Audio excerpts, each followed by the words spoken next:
નમસ્કાર મિત્રો, તો આપણા નવા વિડીયોમાં સ્વાગત છે। તો આજે ગુજરાતના ઘણા ભાગોમાં વરસાદી વાતાવરણ જોવા મળી શકે છે। આજે કયા કયા જિલ્લામાં કેવું વરસાદી વાતાવરણ જોવા મળી શકે છે। ફરી એકવાર આગાહી છે તે મિત્રો લંબાવીને ફરી એકવાર 12, 13, 14 તારીખમાં આગાહી કરવામાં આવી રહી છે, જેમાં સૌરાષ્ટ્ર અને કચ્છના ભાગોમાં વરસાદની આગાહી કરવામાં આવી રહી છે। તો આ આગાહી કેટલા દિવસ યથાવત રહેશે, સંપૂર્ણ માહિતી જોવાના છે। તો પહેલાં વિડીયોને લાઇક કરી, ચેનલ પર ન તો સબસ્ક્રાઇબ કરી અને બાજુમાં બેલ બટન પણ દબાવી દેજો। આપણે કન્ટિન્યુ અહીંયા આપણે જે રીડિંગ જોઈ રહ્યા છીએ ગુજરાત તરફ આપણને સારું એવું રીડિંગ જોવા મળી રહ્યું છે અને મિત્રો વરસાદી વાતાવરણ છે તે યથાવત રહેવાની સંભાવના વધારે છે। તો ચાલો મિત્રો આપણે જોઈ લઈએ કે આજના દિવસ માટે કેવું રીડિંગ આપવામાં આવેલું છે અને કયા કયા વિસ્તારમાં કેવા એલર્ટ જાહેર કરવામાં આવી રહ્યા છે। તો આજના દિવસમાં આપણને સવારમાં મિત્રો જોઈ શકો છો, આપણને સુરતમાં આપણને સારું એવું રીડિંગ જોવા મળી રહ્યું છે। જે સુરતના ભાગોમાં આપણને એક વરસાદી સિસ્ટમ આપણને જોવા મળી રહી છે, જેના કારણે મિત્રો અહીંયા આપણે જોઈ શકો છો આમાં દરિયા કિનારે અલંગ અને સુરતને હિટ કરવાના વધારે ચાન્સ રહેલા છે ગુજરાતની તરફ।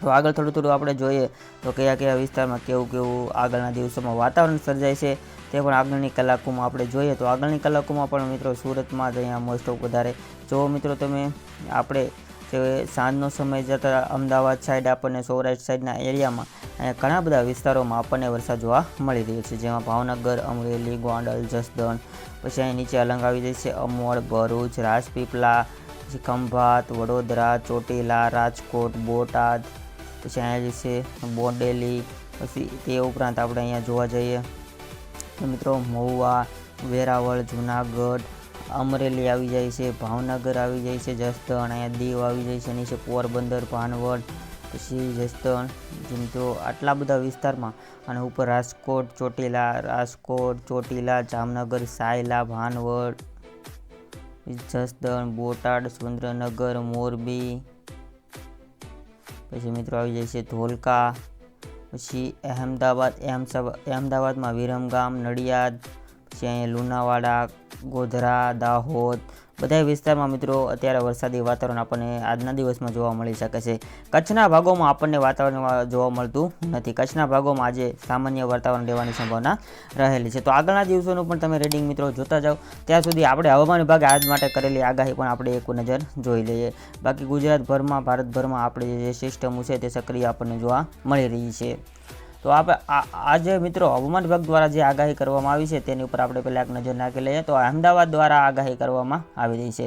તો ગુજરાતમાં થોડા દિવસથી વરસાદની તીવ્રતાઓ મિત્રો ઓછી થઈ રહી છે। હાલ એક સિસ્ટમ સક્રિય છે જે રાજસ્થાન તરફથી આગળ વધશે અને તેની ગુજરાત પર અસર થશે।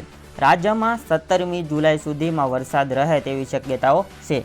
હવામાન વિભાગની આગાહી પ્રમાણે 12 અને 13મી જુલાઈ આસપાસ સૌરાષ્ટ્ર અને કચ્છમાં ફરી વરસાદનું જોર વધશે અને કેટલાક વિસ્તારોમાં ભારે વરસાદની શક્યતાઓ વ્યક્ત કરવામાં આવી રહી છે।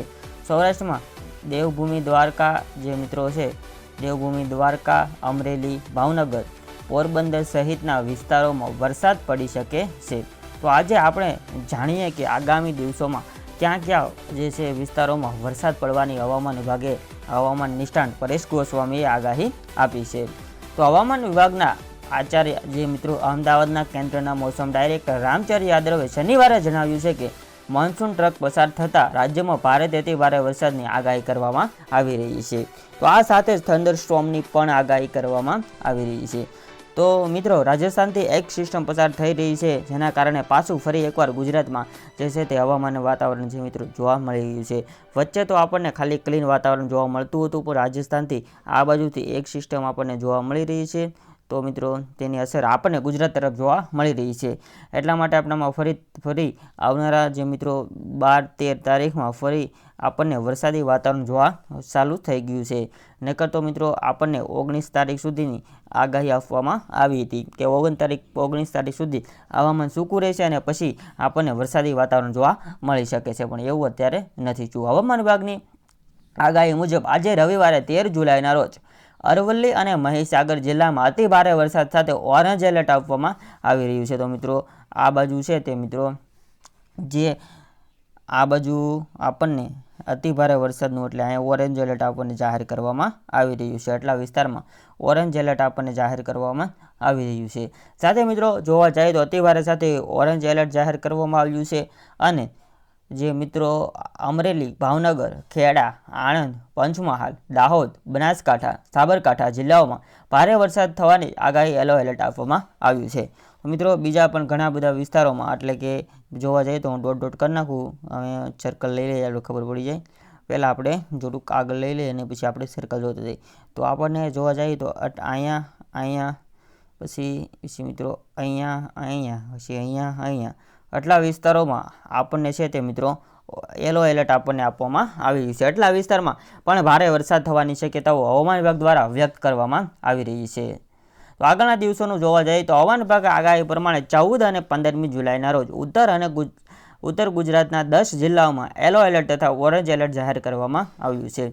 જેમાં પાટણ, મહેસાણા, બનાસકાંઠા, સાબરકાંઠા, અરવલ્લી, મહીસાગર, દાહોદ, પંચમહાલ, નવસારી અને વલસાડ જિલ્લાઓમાં ગાજવીજ સાથે ભારેથી અતિભારે વરસાદની આગાહી કરવામાં આવી રહી છે. આ સાથે હવામાન વિભાગે જણાવ્યા પ્રમાણે 16 જુલાઈના રોજ બનાસકાંઠા અને સાબરકાંઠામાં છૂટાછવાયા સ્થળો પર ભારે વરસાદની આગાહી કરવામાં આવી રહી છે. તો આવનારા દિવસોમાં પણ ભારે વરસાદની આગાહી છે હવામાન વિભાગ દ્વારા કરવામાં આવી રહી છે. આવનારા દિવસોમાં પણ ઘણા બધા વિસ્તારોમાં વરસાદ પડવાની શક્યતાઓ રહેલી છે. ગુજરાતના આખામાં આવનારા દિવસોમાં વરસાદ પડવાની શક્યતાઓ રહેલી છે. કેમ કે આવનારા દિવસોમાં બનાસકાંઠામાં જે મિત્રો ચાલુ આગાહી હતી તે પણ આગાહી આપણને જોવા મળી રહી છે. આવનારા દિવસોમાં જે બનાસકાંઠામાં આગાહી હતી, સાબરકાંઠા એટલે કે ઉત્તર ગુજરાતના જે ભાગ છે તેમાં આવનારા દિવસોમાં જે આગાહી આપવામાં આવી હતી એમાં મિત્રો વરસાદ આપણને યથાવત જોવા મળતો હતો. તો મિત્રો આવે તે પણ 2 દિવસ પછી પાછી બનાસકાંઠામાં જે સાબરકાંઠા અરવલ્લી વિભાગમાં આગાહી આપવામાં આવી રહી છે. તો હવામાન નિષ્ણાત પરેશ ગોસ્વામીએ આગાહીમાં જણાવ્યું છે કે 12 તારીખથી વરસાદ ગેપ આવશે, એટલે 19 તારીખ સુધી રાજ્યમાં વરાપનો માહોલ હશે. જો મિત્રો આ આગાહી તો પહેલાં પણ આપવામાં આવી છે, પણ ક્યાંક ઝાપટા પડી શકે છે. તો મિત્રો સૌરાષ્ટ્રના ભાગમાં આપણે એવું નોંધણી કર્યું છે કે આપણે મિત્રો વરાપની આગાહી આપવામાં આવે છે, પણ કાયમી વરસાદના ઝાપટું આવી જાય છે અને મિત્રો ખેડૂત મિત્રોને ભારે નિરાશાનો સામનો કરવો પડે છે. કેમ કે એકવાર મિત્રો એક ઝાપટું આવીને પાણી કરી જાય છે, પછી બીજા ઝાપટાની મિત્રો શું જરૂર, એવી રીતના આપણે કહી શકીએ છીએ. તો એ વરસાદ જે ખેડૂત મિત્રોનું કામ બંધ થઈ જતું હોય છે, પરંતુ સામાન્ય રીતે વરસાદ વિરામ જોવા મળતી શકે નથી. પરેશ ગોસ્વામીએ વધુમાં જણાવ્યું છે કે સપ્ટેમ્બર સુધીમાં સારા વરસાદ જોવા મળશે, તેનાથી ખેડૂત મિત્રોના કૂવા અને બોર છલકાઈ જવાના છે. ચોમાસામાં કૂવા અને બોરનું રિચાર્જ કરવું જરૂરી છે, જેના કારણે જમીનમાં પાણી ઉતરે અને તળ ઊંચા આવે. એ તો મિત્રો ખૂબ જ આવશ્યક છે. ચોમાસામાં જે મિત્રો કૂવા અને બોર રિચાર્જ કરવા અતિ આવશ્યક છે, કેમ કે શિયાળુ અને ઉનાળુ પાક માટે પાણીની અત્યંત જે છે મિત્રો જરૂરિયાત રહેતી હોય છે. એટલે ચોમાસામાં એકઠું થયેલું પાણી જે છે તે આપણે ઉનાળા અને શિયાળે આપણે જે છે વાપરી શકીએ. આ સાથે હવે આપણે પવનની દિશા ઉપર એક નજર જોઈ લઈએ કે આજે વાવાઝોડું કે એવું કંઈક પવનની દિશા કેવી રહેવાની છે. તો મિત્રો તમે સ્ક્રીન ઉપર જોઈ શકો છો. પહેલાં આપણે ગુજરાતનું માર્ક અહીં મૂકી દઈએ તો આ મિત્રો ગુજરાત છે. હવે આપણને રાજસ્થાનથી એક સિસ્ટમ પસાર થવાની છે, એટલે કે આ મિત્રો અહીંયા આવી જાય છે રાજસ્થાન. તો અહીંથી એક સિસ્ટમ પસાર થવાની છે, આ બાજુ પણ આમ નીકળી શકે, આ બાજુ પણ આમ નીકળી શકે અને ક્રોસમાંથી આમ નીકળી શકે. અહીંથી આમ નીકળી હોય તો એ મિત્રોની અસર કરે છે, અને અહીંથી આવી રીતના આમ રાજસ્થાનમાંથી પસાર થઈ હોય તો આપણને અસર કરી શકે છે. અહીં આપણે જરીક છે એ ડોટ મૂકી દઈએ એટલે આપણે કેન્દ્ર બિંદુને એન્ડ બિંદુ આપણને ખબર પડે. તો આવી રીતના 3-4 જગ્યાએથી આપણને સિસ્ટમ પસાર થતી જોવા મળી શકે છે. બાકી આવી રીતના પણ આમે પસાર થઈ શકે છે. જે વરસાદી સિસ્ટમ હોય છે તેનું આપણે કાંઈ કહી શકતા નથી, પણ આ જે પસાર પડખેથી થાય છે ને તો એ આપણને કેવો અસર કરી શકે છે. એટલા માટે જે વિરામનું વાતાવરણ હતું તે અત્યારે આપણે હાલમાં સ્થગિત થઈ ગયું છે, ને કે તો વરાપનું વાતાવરણ જોવા મળતા આપણને. બાકી જોઈ શકો છો આ બાજુથી પવન આવે છે તે આપણને નોર્મલ જોવા મળે છે, આ બાજુથી પવન આવે છે તે પણ આપણને નોર્મલ જોવા મળે છે. બાકી આ બાજુથી પણ પવન નોર્મલ આપણને જોવા મળી રહ્યા છે. એટલે કે વાવાઝોડું અત્યારે કોઈ પણ રીડિંગ જાતનું આપણને જોવા મળતું નથી. વાવાઝોડું હમણાં ગુજરાતમાં આવવાની સંભાવના પણ આપણને કોઈ પણ હવામાન વિભાગ દ્વારા વ્યક્ત કરવામાં આવતી નથી. તો હવે મિત્રો હવે આપણે આગાહી અને વાવાઝોડાના પવનની દિશા પણ આપણે બધું જોઈ લીધું છે. તો હવે આપણે આજનો વિડીયો એન્ડ કરવા જઈ રહ્યા છીએ. કેમ કે મિત્રો હવે તો આપણે બધી આગાહી કવર કરી લીધી. તમારે મિત્રો કાંઈ પણ પૂછવું તો મને કોમેન્ટ બોક્સમાં પૂછી શકો છો. જાતે જો આપણી યુટ્યુબ ચેનલમાં ન હોય ને સુધી યુટ્યુબ ચેનલ સબસ્ક્રાઈબ ન કરી હોય તો મિત્રો યુટ્યુબ ચેનલ સબસ્ક્રાઈબ કરી દો અને બાજુમાં બેલ બટનને પણ દબાવી દો. ચાલો મિત્રો હવે આજના વિડીયોનો એન્ડ કરીએ. જય હિન્દ, વંદે માતરમ.